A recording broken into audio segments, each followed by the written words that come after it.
Молодежь Гагаузии Cümle Kurumu Komrataş'ından sonra 4 yıl çalışır. O bulunur Nikolay Tretiakov'un adını taşıyan liseyin avlunda. Merkezin ilerlemesinde Slovakiya devletin temsilcileri yardım ettiler. Verip para aktif gençlerin ideyasına.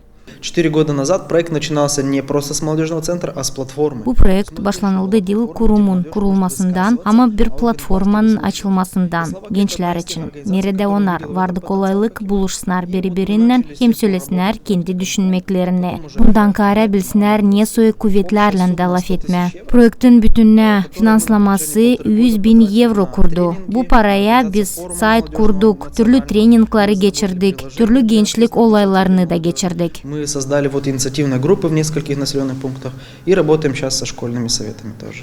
Delegasyon pay alanları için nereye girdi donor kampanyanın Hemirdeki kuvvetlerin temsilcileri prezentasyaya hazırlandı. Nerede kurumun işi açıklandı, projeler için lav gitti, hemilerki planlar için. I must say that I am deeply impressed by this center. It's really congratulations. Pek önemli düşünüyorum, hem seviniyorum hani burada var kolaylık gençler buluşsunlar, türlü filmleri baksınlar, kendi düşünmeklerini açıklasınlar. Ben pek sevdim bu yeri. To watch movies and really to do something together, and I'm deeply impressed. Bugünkü gün giriştirme gençler için projeleri kurumun davası hemniyeti. Bundan kara önemli kuvvetlerle de beraber işleme.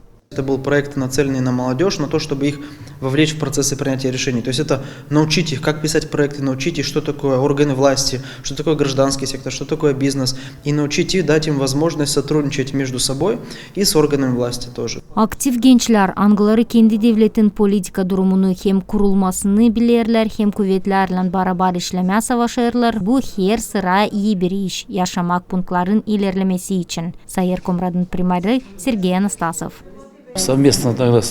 Beraber Slovak Ait Kurumu'ndan biz burada geçirdiydik kanalizasyayı. Bundan kara savaşırız, yardım etme, sıcak içinde ödeşme. Yardım ederiz, ne kadar var kolaylığımız. Ama isteriz ki dil sadece burada yardım etme. Ama bütününe okulun infrastrukturasını düzme. Ki uşaklara dini olsun daha iyi burada bulunma.